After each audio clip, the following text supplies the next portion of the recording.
Mga kaigsunan, kumusta? Mayong buntag kanatong tanan.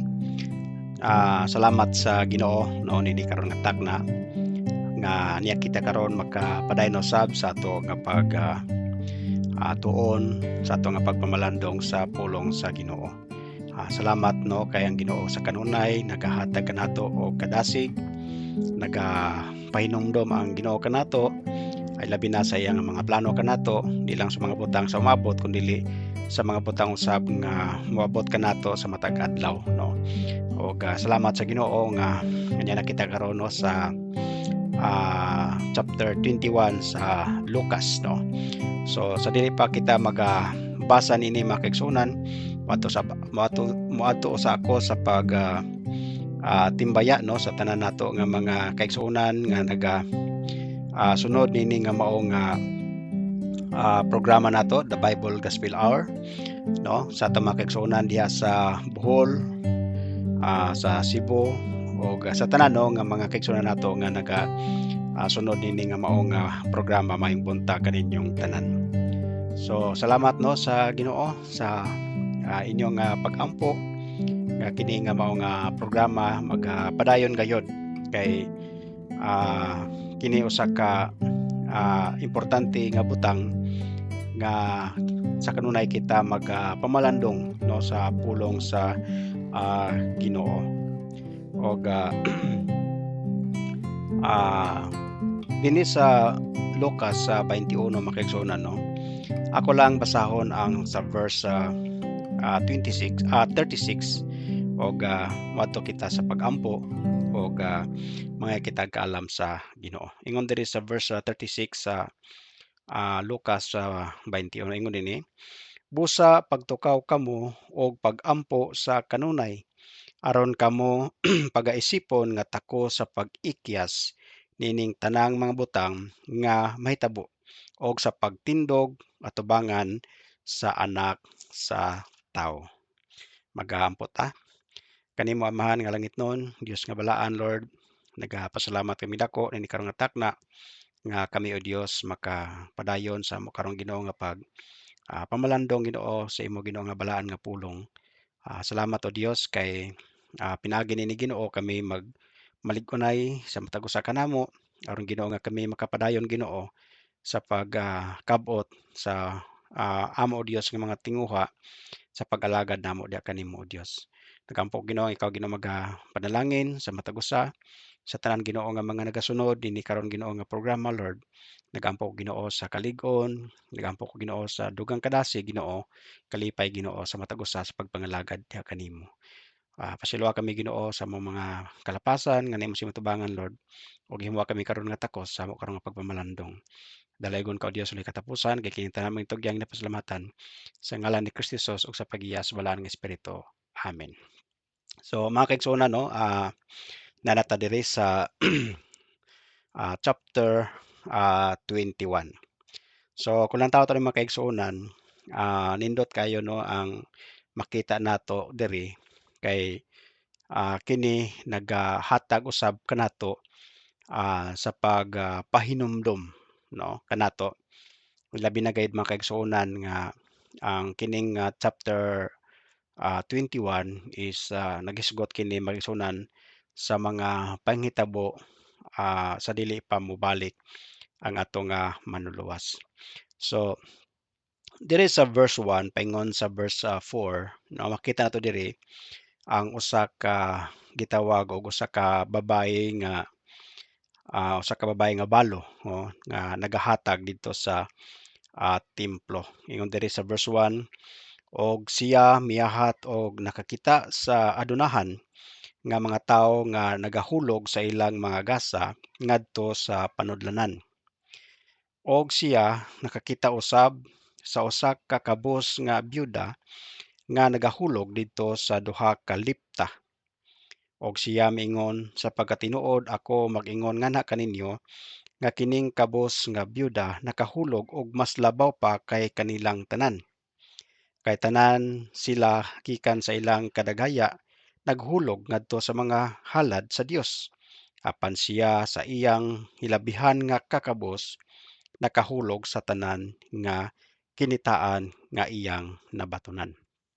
So kung sigutan nato mga kaigsunan ba kining gitawag og standard no sa Ginoo sa paglantaw sa nagahatag og ang standard sa tao sa gitawag og mga nagahatag no dako kay nagkalainan sa tao kon magahisgot kita makigsunan sa paghatag. Normal sa ato nga tao nga ang ato nga ginalantaw is ang unsa kadako ang iyang gihatag, di ba? Kung dako ang ihatag sa usa ka tawo, ang mga tawo mingon dayon nga siya mao'y pinakadako nga nahatag o siya mao'y manghihatagon, di ba? Pero sa Ginoo mga kaigsunan lahi no, ang standard sa Ginoo is dili kon unsa kadako ang imong gihatag, kundili unsa kadako ang imong kasing-kasing sa imong paghatag. Ingon sa bersikulo nga God loveth a cheerful giver, di ba? Ang Ginoo nahigugma ngadto sa malipayon nga nagahatag. No, kung lantaw nato din mga kaigsuonan, adunay mga adunahan usab nga nagaadto ngadto sa templo aron sa hatag no, pag-offer og usa ka gasa no ngadto sa panudlanan. Og nakita ni Ginoong Hesus usab nga adunay usa ka babayi nga nagaadto no, usa ka kabus nga biyuda no, kabus nga biyuda og naghulog kining maong biyuda ngadto sa panudlanan og ang iyang gihulog is duha ka lipta no. So kining gitawag makaigsuonan og mites, two mites no. Ang equivalent nani makaigsuonan kung lantawon nato mo ni siya ang pinakagamay nga queen no sa panahon ni Ginoong Hesukristo, di ba? Pinakagamay nga queen, pinakagamay og value kini nga mao nga bahandi. Pero kung lang tawo rin makaigsuonan, ingon ni Ginoong Hesukristo ngadto sa iyang mga tinun-an, nakita ba ninyo kining mao nga babayi no nga naghulog, kining babayi naghulog og mas labaw pa kay kanilang tanan no. Mas dako pa ang gihulog sa kababaye kaysa mga dato nga naghulog sa ilang gitawag og mga gasa ngadto sa panudlanan. So sa unsa nga hitabua nganong si Ginoong Hesus nagaingon man nga mas dako og nahulog ang usa ka babaye nga kung lantaw nato ang iyang gihulog is duha lamang ka duha kining gitawag og gamay kayo duha ka lipta lamang ang iyang gihulog ikumpara nato sa gitawag og mga tawo nga dato nga nagahulog ngadto sa panudlanan. Kay nga naman tungod kay ingon ni Ginoong Kristo dinhi ang mga tawo nga dato naghulog sila no sa ilang gitawag og bahandi, sa ilang gitawag og gasa, sa ilang gitawag og pagkaadunahan no. Nagahulog sila sa gitawag og mga bahandi no nga do nga dako ang ilang gihulog pero tungod kay adunahan sila no, adunahan sila. So makita to dinhi nga naghulog sila no, pero kita nato no kung ikumpara nato sa babaye nga kabus, babaye nga nagahulog, kining babaye nga nagahulog ingon diri ni Ginoong Kristo mao na to ang iyang tanan, di ba? Sa verse 3, ingon ni Ginoong Kristo, "Of a truth I say unto you, that this poor widow hath cast in more than the all." Kay kining mga gitawag og mga tawo nga dato, ingon dinhi nagahulog sila no, nagahulog sila sa ilang gitawag og gasa no, ngadto sa halad, ngadto sa Dios, uban sa ilang gitawag og kadagaya. For all of these have of their abundance cast into the offerings of God. But she of her penury had cast in all the living that she had. So mao na to tanan iyang kwarta. Pero unsay gibuhat niya? Iya nga gihulog ang tanan ngadto sa panudlanan, di ba? So sa maghahatag di kita mga kaigsuonan, no, ang gusto sa Ginoo nga sa maghatag kita sa offering ngadto sa Ginoo, kinahanglan gayud nga ah, unsa ang atong gitawag og kasing-kasing, no? Ato nga padak-on ang ato nga kasing-kasing sa magahulog kita. Kay mo na ginalantaw sa Ginoo. Dili magmatter ang atong gihulog kundi ang ato ang gitawag og mga kasing-kasing. So sunod ingon dire sa verse 5, og samtang ang pipila misulti mahitungod sa templo, giunsa kini pagdayan-dayan pinaagi sa maanindot nga mga bato o mga gasa siya miingon. Mahitungod ining mga butang nga inyong nakita, ang mga adlaw moabot nga sa diin walay mahibilin nga usa ka bato ibabaw sa lain nga dili pagatumbag pagatumpagon. Ug sila nangutana kaniya nga nagaingon magtutudlo, apan kanus aman kining mga butanga moabot og unsa nga ilhanan ang manaa diha manaa sa diha nga kining mga butanga mahitabo. Okay, so diri makisunan gisulti ni Ginoong Kristo mahitungod sa gitawag og propesiya ngadto sa gitawag og templo, di ba? So gipakitaan o gisulti sa mga apostoles ni Ginoong Kristo ang mahitungod sa gitawag og templo kung unsa kaanindot. Ingon ni Ginoong Kristo nga maabot ang panahon nga walay usa ka bato nga mahibilin, usa ka bato nga mupatong nga mahibilin nga dili tumpagon, no? O kini magsuna nahitabo, no? ah, sa 70 ED, no? Nahitabo ang pagatumpag sa maong templo. So sa ka propesiya, no? Makita nato nga ang tanan kini pagpamatod makigsunan nga tanan mga propesiya nining pulong sa Ginoo makigsunan mahitabo gayod, di ba? Mahitabo gayod. Gani makita diri makigsunan nga ang mga apostoles nangutana kon unsa ang ilhanan, unsa ang sign sa gitawag og pagbalik ni Ginoong Hesukristo. So diri makita nato no dinhi sa verse 8. Ingon ni Ginoong Hesukristo, ug siya miingon, pagmatngon nga kamo dili malimbungan, kay daghan ang moabot diha sa akong ngalan nga magaingon ako si Kristo, og ang panahon nagakaduol busa ayaw kamo pag-adto sunod kanila. Apan sa diha nga kamo makadungog og mga gubat og mga kagulyang ayaw pagkalisang kay kining mga butanga kinahanglan una nga mahitabo apan ang katapusan dili pa diha-diha. Okay, so ingon ni Ginoong Kristo sa dili pa mobalik ang anak sa tao, sa dili pa mobalik si Ginoong Kristo, no? Mao kini ang mahitabo. Gani naghatag si Ginoong Kristo og warning, no? Kay ingon ni Ginoong Kristo nga moabot ang panahon, no, nga daghan mga malimbungon, di ba? Daghan mga malimbungon ang kuyanap diri sa tibuok kalibutan nga mag-ingon nga siya mao si Kristo. Muna ingon ni Ginoong Kristo, ayaw dayon kamo pagtuo, no? Ayaw kamo og sunod ngadto kanila. Sa ato karon nga panahon makisunan daghan na sa mga tawo nga nagahimo og grupo nga nagaangkon nga sila ang gitawag og manluluwas, sila ang gitawag og Kristo. Gani nay mga kasimbahanan karon nga nagaangkon, di ba?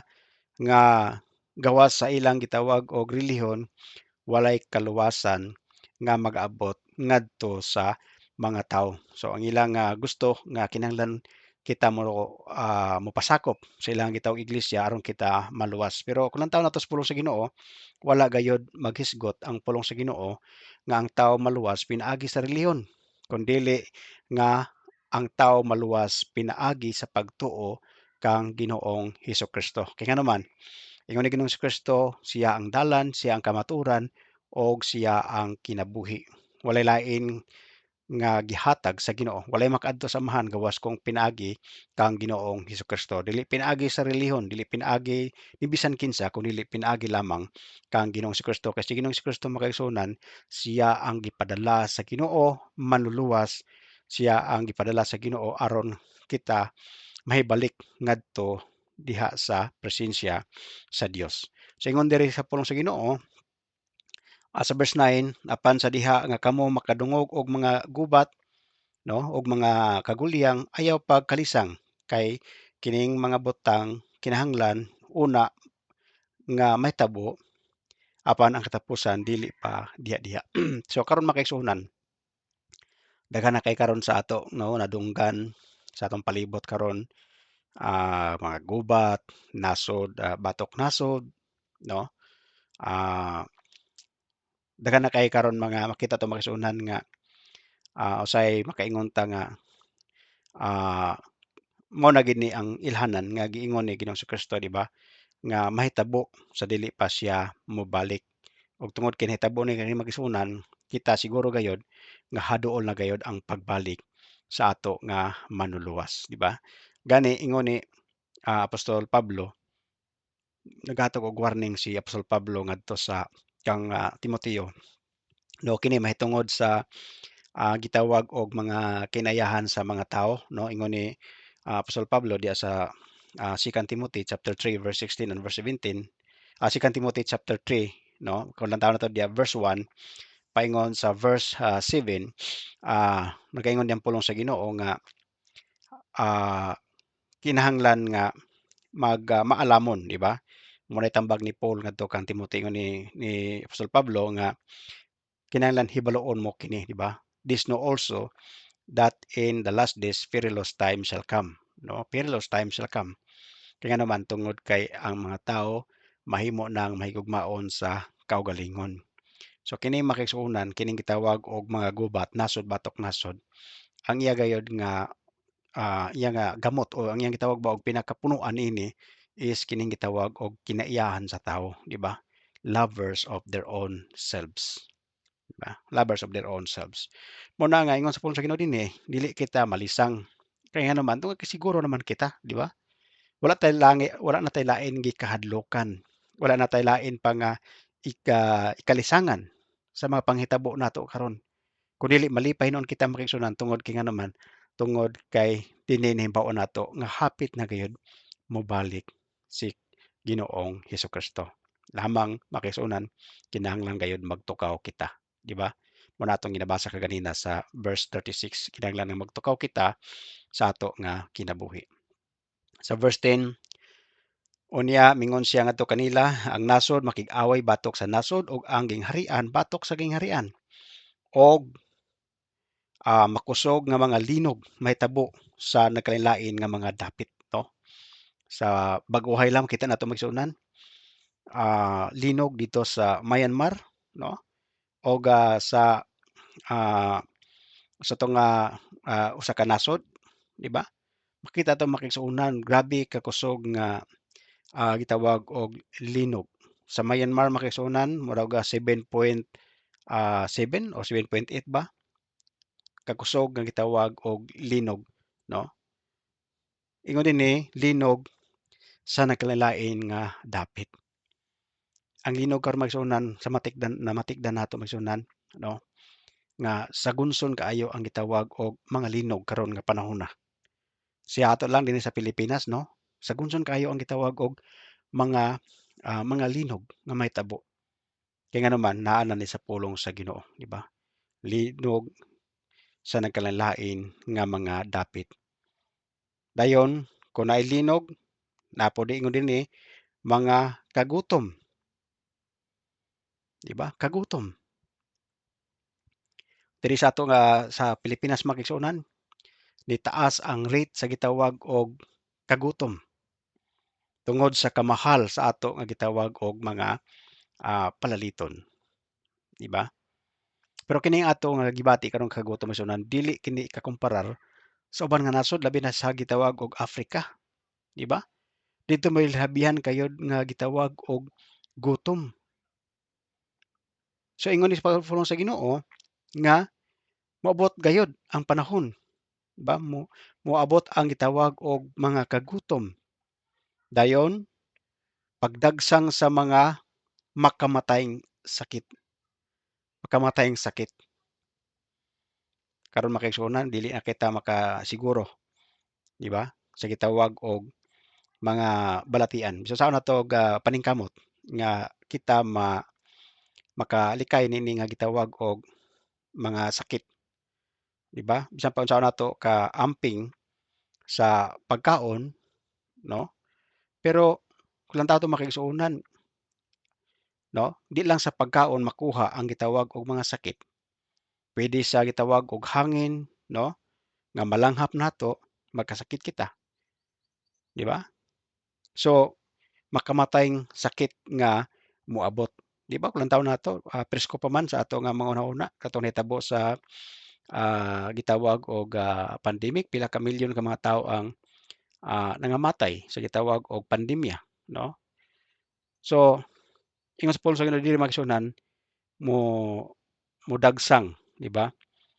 Ang gitawag og makamatayng mga sakit og makahahadlok nga mga talan-awon og dagkong mga ilhanan nga moabot gikan sa langit, di ba?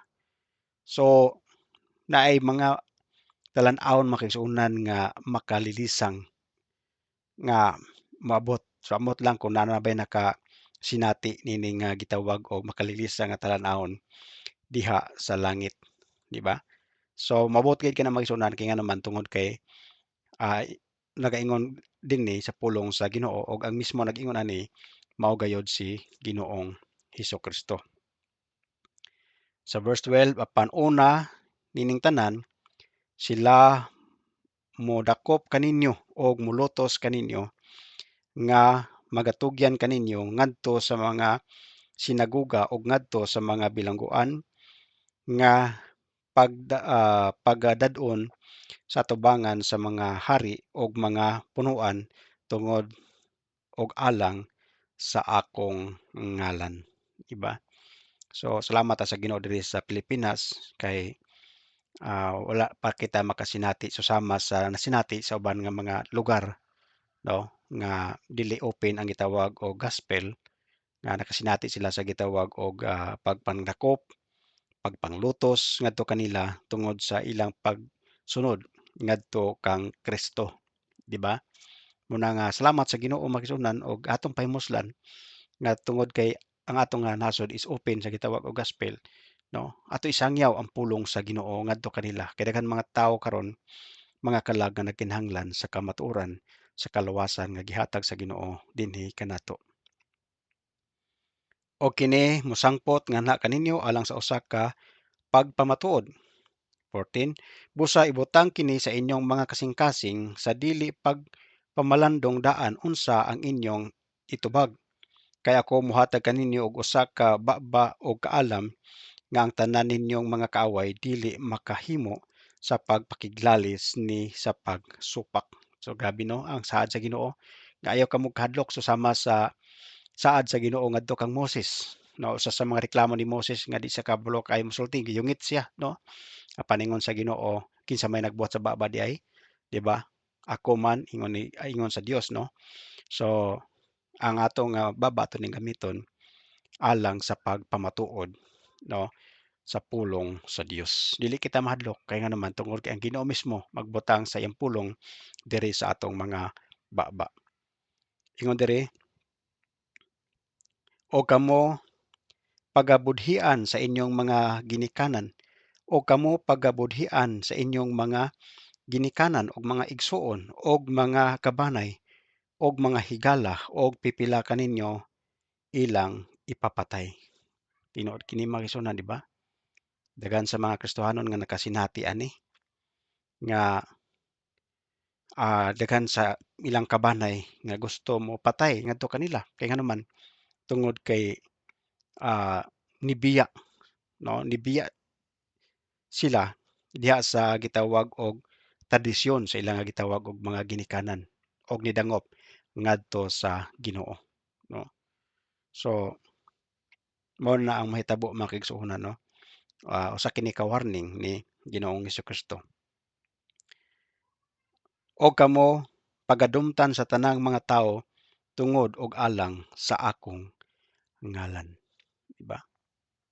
Pagadumtan sa mga tawo tungod sa ngalan ni Ginoong Hesukristo, di ba?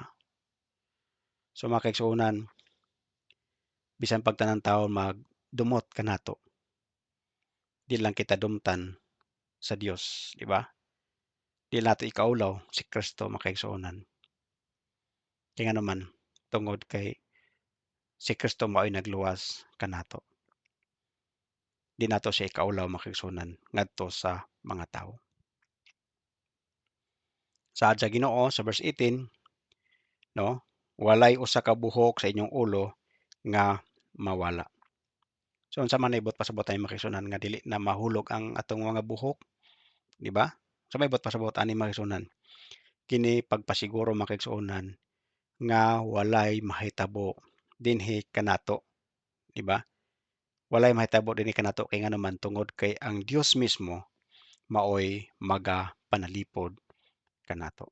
Kung na may mga butang mga kaigsuonan nga itugot sa Ginoo siguro persecution, di ba? Pero dili libot pasabot mga kaigsuonan nga gibiyaan na kita sa Ginoo, di ba? Hunaw nato mga kaigsuonan pasasama kang Job, di ba? Si Job grabe ang iyang mga pag-antos pero wala siya gipasagdi sa Ginoo. Masab ka nang buhaton sa Ginoo kanato mga kaigsuonan. Basta ana lang kita kanunay kaniya, dili gid kita pasagdan sa Dios.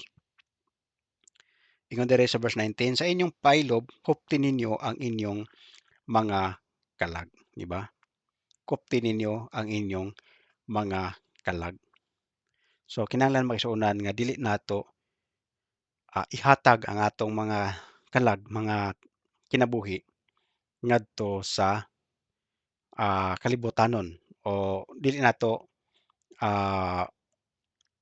pasagdan, no, nga madala kita nining gitawag og kalibutan. Kun dili kinahanglan kupsa nato og atong ipalalom diha sa Ginoo. Ug sa diha nga kamo makakita sa Jerusalem nga gilibutan sa mga kasundaluhan nanhibaloi nga ang pagkagun-ob niini haduol na. Unya sila nga naa sa Judea pakagiwa ngadto sa kabukiran og sila nga naa sa taliwala pabiyaa gikan ini og sila nga naa sa mga balangay ayaw na pasudla didto kay kini mao ang mga adlaw sa pagpanimalos aron ang tanang mga butang nga nahisulat matuman. Okay? So ingon sa Ginoo diri kini mga butang itugot man ni sa Ginoo gyud, di ba? Tanan mga butang mga kalisdanan sa mga Kristohanon, di lamang sa mga Israel o sa mga gitawag mga Hudiyo kundi sa tanan nga mga nagsunod kang Kristo na mga butang nga itugot sa Ginoo aron nga makita nato ang pagpanalipod sa Ginoo kanato, di ba? Aron masinati nato kung unsaon kita sa pagtabang sa Ginoo diri sa ato nga mga kalisdanan. So ingon diri sa verse 23, apan kaalutan ngadto kanila nga nagsabak o kanila nga nagapasuso niadtong mga adlaw kay adunay dakong kalisdanan dinhi sa yuta og kapungot nganha nini nga katawhan, di ba? So ingon sa Ginoo nga tinud man gyud, no, kung lang tawo nato bisan sa gitawag og mga gira o mga kalisdanan, no, ang duna gayoy dako og kalisdanan nga mahiaguman kining adunay gitawag og mga bata nga gagmay, di ba? Muna lisod kaayo para kanila. Gani ingon ni Ginoong Jesucristo dinhi alaot kadtong mga adunay mga bata nga masuso, di ba? Kung mahitabo kini maigsuonan kay nganuman tungod sa kalisod nini nga mao nga panahon, di ba? Tungod sa kalisod ani nga mga panahon nga mahitabo sa umaabot. Ug sila nangapukan pinaagi sa sulab sa espada,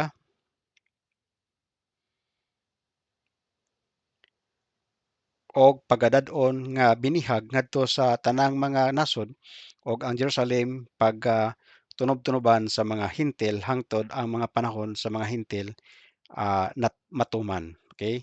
So kini siya magsunan nga mga panghitabo is mga panghitabo kini sa Israel. Iba ko lang taon nato ang gitawag og Israel is nailalom sa gitawag og hintil, nailalom sa gitawag og ah, mga Romano, no?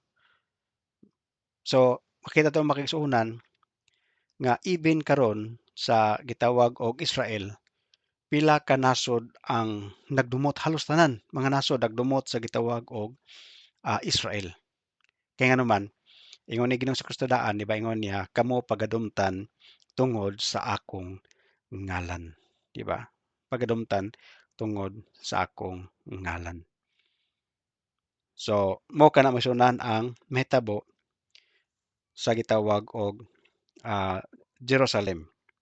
Ug adunay moabot nga mga ilhanan diha sa adlaw og diha sa bulan og diha sa kabituunan og sayuta kalisdanan sa kanasuran uban sa kalibog ang dagat ug ang mga balod magadaguok ang mga kasing-kasing sa mga tawo mopaluya kanila tungod sa kahadlok og tungod sa pag-abot niadtong mga butang nga moabot itong mga butang nga mag-aabot sa yuta kay ang mga gahom sa langit uyugon. So dili ko lang tato makigsuonan no. Ang gisulti ni Ginoong Kristo is ang gitawag ba og matagamtaman sa Israel o ang matagamtaman sa mga nasod nga nagtuo ngadto kang Ginoong Kristo. Kung unsa ang gitawag og kalisdanan nga mahitabo dito sa Israel, mausab kana ang matagamtaman sa gitawag og mga tawo nga nagatuo kang Ginoong Hesukristo. Muna nga dili kung tawo nato di makasunan, di lamang kini para sa gitawag og Israel kundi para kini sa mga tanan nga nagatuo ngadto kang Kristo, di ba? Tungod kang Kristo. Kaya naman tungod kay ingon sa Paul sa Ginoo dinhi nga kinahanglan nga mabati nato ato ba masinati ang gitawag usab og kalisdanan aron masabtan nato makigsunan no kung unsa ba ang gibati ni Ginoong Kristo aron sa paghatag og kaluwasan dinhi kanato. Di ba ingon ni Ginoong Kristo kinsa katong buot mosud kanako kinahanglan i-deny niyang kaugalingon, magpas-an sa cross og mosunod kanako. So gituod sa Ginoo aron nga masinati nato, masabtan nato kung unsa kadako ang gugma ni Kristo. Ug unya sila makakita sa anak sa tawo nga nag-abot diha sa usa ka panganod uban sa gahom og dakong himaya, di ba? So gisulti ni Ginoong Kristo una ang gitawag og mga butang mahitabo before sa iyang gitawag og pagbalik. Og human ini mga butang nga makisunan, ingon verse 27, mao na kini ang tubag ngadto sa pangutana kung kanus-a mahitabo ang pagbalik sa anak sa tao. Ingon ni Ginoong Kristo, og unya sila makakita sa anak sa tao nga nag-abot diha sa usa ka panganod uban sa gahom og dakong himaya. Diba? Dinot kay makigsunan ang ingon ni gingon sa pulong sa Ginoo diri sa Titus 2:13 no. Ingon diri sa Tito 2:13 kung pagkabasahan magsunan nga nagapaabot niya ng bulahang paglaom og sa mahimayaon nga pagpakita sa dakong Dios og atong manuluwas nga si Kristo, di ba? Looking for that blessed hope and the glorious appearing of the great God and our Savior Jesus Christ. Mao na magsunan ang pinaka ginapaabot gayud nato nga mahitabo ang pagbalik sa Ginoo, di ba? Pagtuman sa iya nga mga saad. Ingon ni Ginoong Kristo ngadto sa iyang mga disciples, no, sa John 14 verse 1 to verse 3. Let not your heart be troubled. You believe in God, believe also in me. So ayaw ka mo og kaguol, ingon ni Ginoong Kristo. Des kalibutan daghan gid mga kaguol-an makigsunan, di ba? Pero ang butang nga makalipay ka nato mao ang saad sa Ginoo, di ba? Ingon ni Ginoong Kristo sa verse 3, no? And if I go and prepare a place for you, I will come again and receive you unto myself. Diba? That where I am, there ye may be also. Mao na ang atong ginapaabot may sunan. Mao kana ang nagapalig-on kanato. Mao na ang ingon sa pulong sa Ginoo, verse 36. Busa pagtukaw kamo ug pagampo sa kanunay. Aron kamo pag-isipon nga takos sa pag-ikyas nining tanang mga butang nga may tabo og sa pagtindog atubangan sa anak sa tao. Diba? So, salamat magigsunan, no? Salamat sa Ginoo sa iyang pagluwas kanato. Salamat sa Ginoo nga naapil na kita sa pamilya sa Dios, plano sa Ginoo og hinaot magigsunan nga kita magpanasigon gayud, no? Magdinasiga kita nga magapaabot sa pagbalik sa Ginoo. So hinaot magigsunan nga kini atong pagtuon magpabilin gayud sa atong mga kasing-kasing og di nato walaon ang gugma, no, sa pagbasa, pagtuon sa pulong sa Ginoo. Kaya ang pulong sa Ginoo mao kini ang magatudlo kanato, magapahinumdom kanato sa mga saad sa Dios diri kanato. Aron magalig-on kita sa ato nga pagpadayon sa pangalagad ngadto kaniya. Salamat mga kaigsunan og dalaygon kayod ang Dios dinhi karon nga takna. Mag-ampo kita. Ginoo, salamat Lord sa imo nga pulong nagapahinumdom kanamo o Dios. Sa imo Ginoo nga pagbalik. Salamat Lord nga imo kami o Dios nga pahinumduman, warningan sa mga butang o Dios nga mahitabo sa dili pa ikaw Dios magabalik. Ligo na kami Ginoo sa mga kinabuhi nga kami Ginoo makakab-ot kanunay sa kalig-on aron Ginoo nga sa among pagpangalagad o Dios. Walay lain Ginoo nga matinguha namo kundili ang imo o Dios nga kahimayaan. Bani kami Ginoo sa kanunay sa tanan namo Ginoo nga pagkinabuhi. Dalaygon ka o Dios walay katapusan. Kini tanan among ginatugyan, ginapasalamatan sa ngalan ni Kristo Jesus ug sa gahom sa balanang Espiritu. Amen.